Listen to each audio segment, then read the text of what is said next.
folks, mental illness is real in this country. It impacts every family, friends, sororities, fraternities, groups. It does not matter. And we're seeing dramatic increase when it comes to adolescents and adult black males. According to the National Institute of Minority Health and Health Disparities, black men are four times more likely. When you look at these numbers, folks, they've changed significantly. 4 times more likely to die by suicide than black women. The American Academy of Child and Adolescent Psychiatry has seen a 60% rise in suicide rates among black boys over the last 2 decades. Licensed psychotherapist Tatiana Melendez is here to talk about this. Tatiana, Doc, glad to have you here. What the hell is going on? Hey, how are you? Thank great. You so much for having me. I appreciate you. I'll tell you, this conversation is deeply personal for me, and I believe it's urgent. I am a woman of color. I have 2 brothers, one who has a learning disability. And, when we lost my mom, my brothers didn't know how to actually respond. And one of the things that I'm noticing is that, our black men are to suffer in silence. I tell people mental health isn't for black isn't just a clinical issue. It is wrapped up in racism. You have masculinity, you have culture, our black men just trying to survive, and a lot of just unspoken pain. So when you say unspoken pain, I mean, let's just be real. We have to just own some stuff, and that is, the reality is we raise black boys. First of all, we say, you a man. No, he's a black boy. And I said this is years ago. Dr. Steve Perry and I were talking about this here. And as somebody who travels the country and who folks stop me, and mothers and fathers and people want selfies and stuff, next month I'll be at Essence Festival. And I can tell you, it's crazy how many times I'll take a photo with a boy, and he's not smiling. And I would say, bro, we ain't taking this photo. And I've had mothers go, what do you mean? I said, I'm not taking a photo that's a prison photo. And I said, and seriously, you've got boys who are 7, 8, 9, and 10, and they try and look all hard in photos because we have conditioned them to say, you a man, you hard, you're supposed to be hard. No, he's a boy. And I think, and then this whole idea where you don't cry, you don't talk about stuff. If you hear that from the age of 3, 4, 5, 6, I'm sorry, you get to be 18 and 20, you have built up a shell that is hard to crack. I mean, absolutely. I mean, when you look at, we can talk about systemic racism, but beyond that, our black men have this social pressure, this unspoken rule that black men have to be tough. They need to be unshakable. They never need to show any form or type of weakness. And so all these emotions, what happens is they get buried. And the only acceptable feeling becomes anger. And everything else is just pushed down, And so when you look at just black men, period, growing up in a world that's constantly telling you that your existence is a threat. Not a real human experience. So you have police brutality, you have job discrimination. Black men carry stress that just never turns off. And we want to call that normal. And so these kids are being raised, hey, you're not supposed to cry. You're not supposed to show any type of emotion. And so our black men, they don't even know how to be vulnerable. And vulnerability is now treated as a weakness, when in reality, vulnerability should be a strength. Too many of our men was just they're raised in these environments that doesn't really give them space to be whole humans. And so they're learning to mask depression with, you have drinking, you have sex, you have rage, people are working a lot. And, I tell clients all the time, true masculinity is really having the strength to actually say, I need help. Our men don't know how to say they need help. It's about being brave enough to be seen fully, not when you're just winning, but when you're actually wounded, So how do we start that? And who has that conversation? I mean, it depends on where people want to turn to. Some people may turn to religion and spirituality. I do believe there's a lack of knowledge. There may be an education component. If we were to look at education, I think it's very important to make sure that our Black men actually know what the symptoms are. But I'll tell you, I have clients that come into our practice, especially our Black men, when they decide they want to participate in therapy. You can ask them, they don't know what the symptoms are, or they're quick to say, oh, that's a white man's thing, when it's not. Mm-hmm. Know what depression looks like, know what anxiety looks like, know what PTSD looks like, and how it actually manifests in men. And so we also just don't have enough therapists that look like us. They don't understand the cultural context of what Black people have been through. So I think that creates a problem. And so men, they're like, I don't want to cry every day. And they assume that they're fine. But if they actually understood what depression looks like, it's not about crying every day. It may be the irritability they may be experiencing. It may be fatigue. It may be numbness. And if they can be educated, I think that's a place to start. Like I said, some people turn to religion, but that's even a tricky space, to focus on mental health, because I do believe it's very powerful. I believe that, faith and mental health can go hand in hand. I believe people can pray, but you can't pray away your symptoms. You know what I mean? You have to participate some sort of therapeutic intervention. It's interesting you're talking about that. There was a clip before I'm going to go to. I got 3 brothers on the panel today. So I'm going to go to this clip here. So Mark Lamont Hill he's on the Joe Budden podcast, and they were talking, and he dropped this comment in, and then one of the other cats said, whoa, hold up. Did you just say you're dealing with depression? Listen to this. I've been dealing with depression too, so I've been trying to manage that, and so then I do a lot of over exercise and things like that to calm myself, and then that makes me super tired. Does your wife do Red Bull too? No, she won't touch the stuff. Is she not on top of you about the Red Bull? You seem too wise. Wait, I hide it under the desk. Too wise to do Red Bull the way you just skipped over depression. You say you deal with depression? Yeah, like we just skipped over. It's Joe Budden podcast. The Red Bull's way more interesting. I didn't hear him say depression. Yeah. He said I deal with depression. So it's just trying to find ways to regulate that, and so it affects my sleep patterns. Red Bull ain't it. No, Red Bull is just to stay awake for the show. Because what happens is I'll sleep for 2 hours and then wake up and then be like, it's like 2 a.m. and I'm like, what the fuck, till like 7. Have you considered making it maybe not like an everyday show? I have, but then it's money like, I really like paying my bills. Thank you for the donations. You understand this means a lot. You have no idea how much this means to me out there. I'm so gracious. I just, how many levels you do a week? 3. A week? 2 or 3, yeah. I don't do a lot of Red Bull. Okay. I don't do a lot of Red Bull. I'm not like a... People assume because So Doc, here's what's crazy. So they were talking about Red Bull and staying up, and so he dropped the depression point, and he talked about lots of stuff he was dealing with. Let's see if I can play that. Joe, you know it's not mental fair. Health doesn't work like that. Hold on, let me play. I got a stupid question for you. Yeah. What the hell are you depressed about, man? Joe, you know it's not mental fair. Health doesn't work like that. Well, unless he wants to. Well, that's true. I mean, you gotta say that. No, I mean, the short answer is that I have to take care of a lot of people. Day in the life of a Black man. And that creates emotional toll, financial toll. Mm-hmm. Then there's just having to, all that shit, and my own health, right? So all those things combined, you know what I mean? So like my wife's mother's sick. My mother she's not sick, but she's just needs a lot of care because she's blind. I got a brother I got to take care of who's locked up. I got his son who's not locked up, who I got to care for because he's 13 and Black and outside. You know what I'm saying? And a good kid, but just a lot of that. I got my own. Your brother's gonna be locked up for how much longer? He'll be home in a year and a half. Okay. He'll be home in a year and a half. All right, fans. Sigh of relief. I thought that the Reno would be more than I was bargaining. Okay, so you have some interesting. First of all, I want you to break down that was a 2-minute clip. I just want you to break down what you saw there and heard. You know what?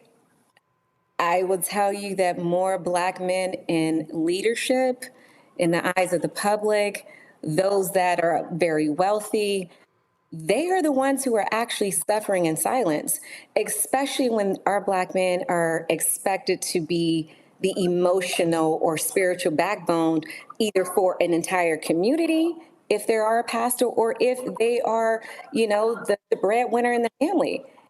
And his story just really highlights toxic expectations. I'm not sure if he's religious, but if there's spiritual pressure, but he's expected to show up no matter what, even if he is suffering in silence. And if he has someone in his life that's not supporting that process, because I tell you, sometimes, the women in these relationships may not support the way they need to because they don't know how to, and so there's some healing, I think, that definitely needs to take place there. And the only way that happens is if we actually start breaking the cycle of what our fathers and our grandfathers didn't know that they were in. And so it's really learning the language of emotions, even if we are taught to ignore them. It's okay to cry. It's okay to choose peace over pride. It's okay to go to therapy. And a lot of people will go to therapy and say, oh, I'm just trying to survive. No, I need you to thrive.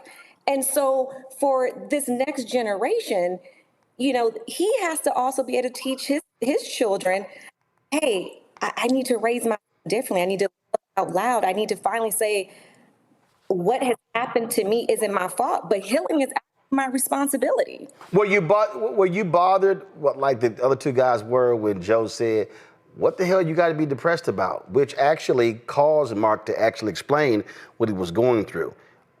Did you find that question problematic?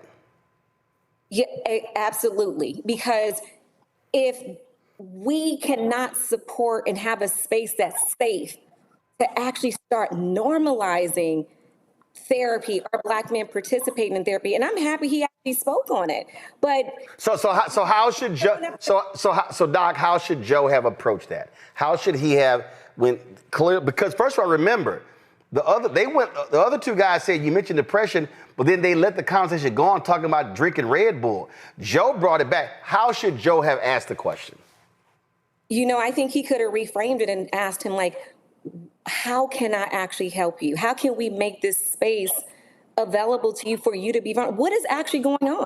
Right. I think if you're going to ask the question, if you want him to unpack it, you should say, hey, Mark, hold tight 1 second. You said you're depressed.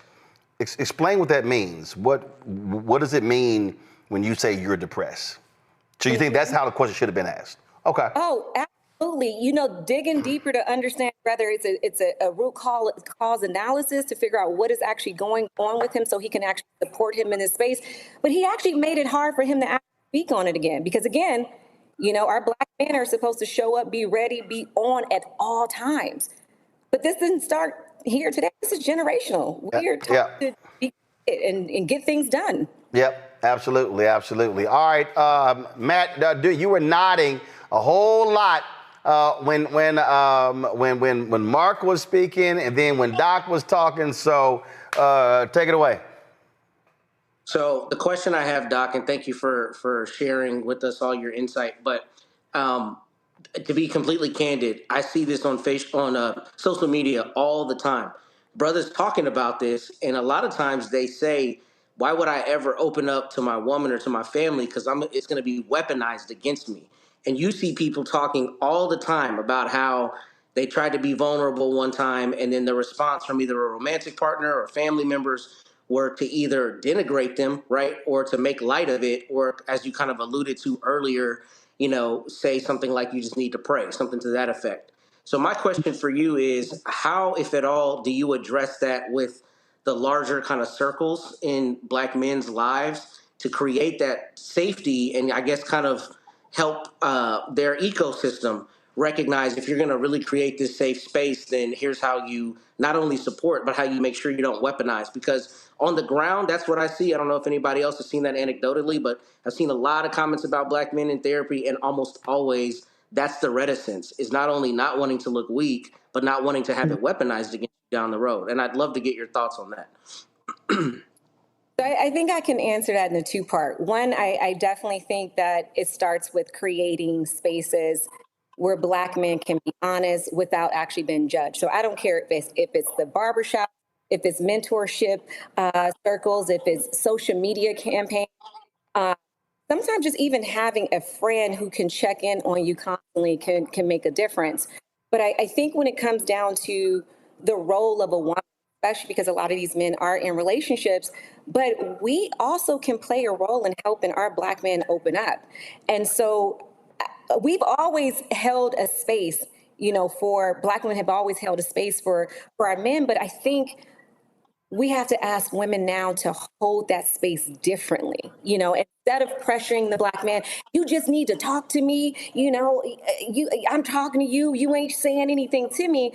I think creating a space through presence, through patience and listening without judgment.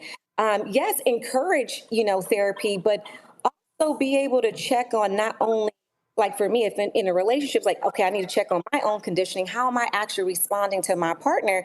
And if we want our men to open up, we have to allow them to open up without calling them weak.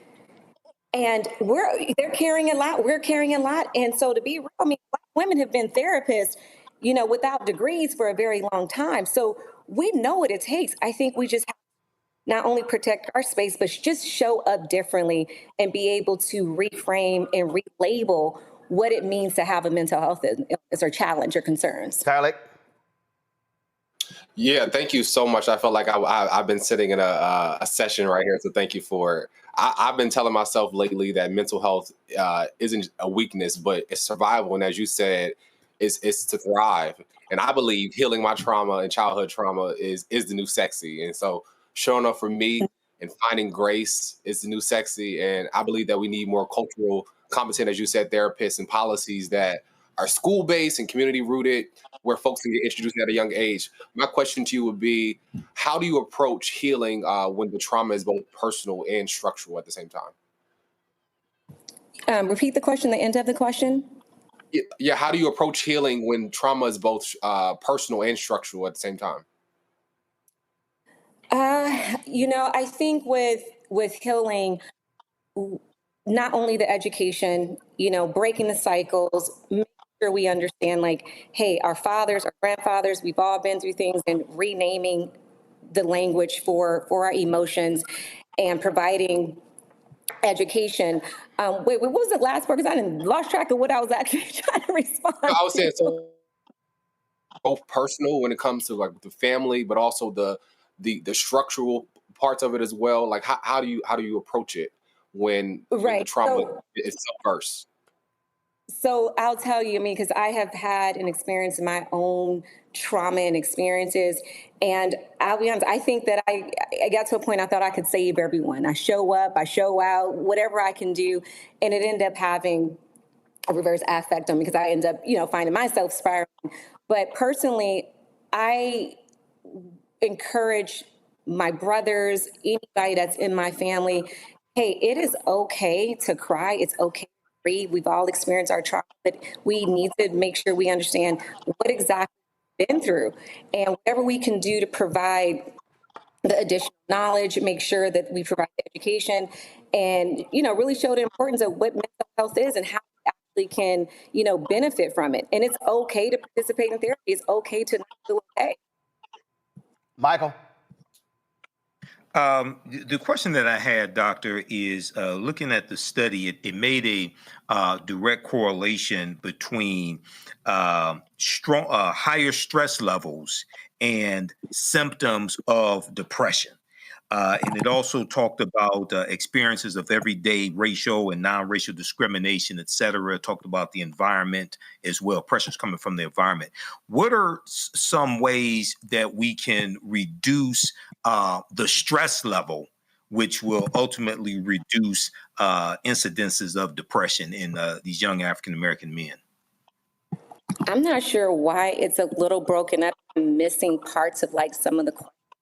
But it sounds like you were asking, how can we reduce stress levels in environments?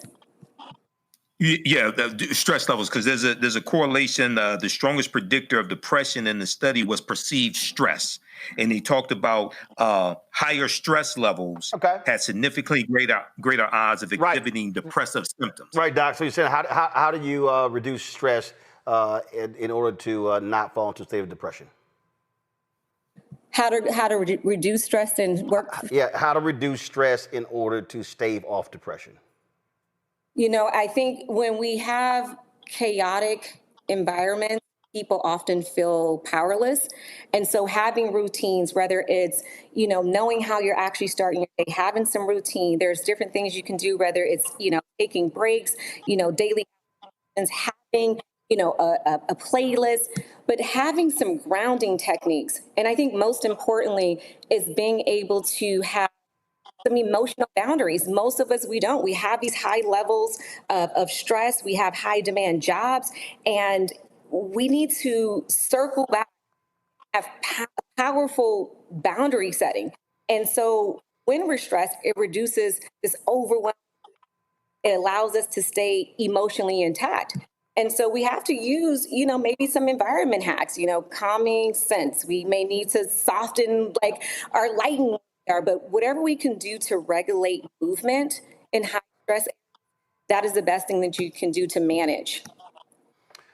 All right, Doc, any online sources you would direct people to if they need something to look up? You can come to my website, ttmcounseling.com. We have all the resources that are needed. And again, you said ttmcounseling.com. ttmcounseling.com. We're based in LA.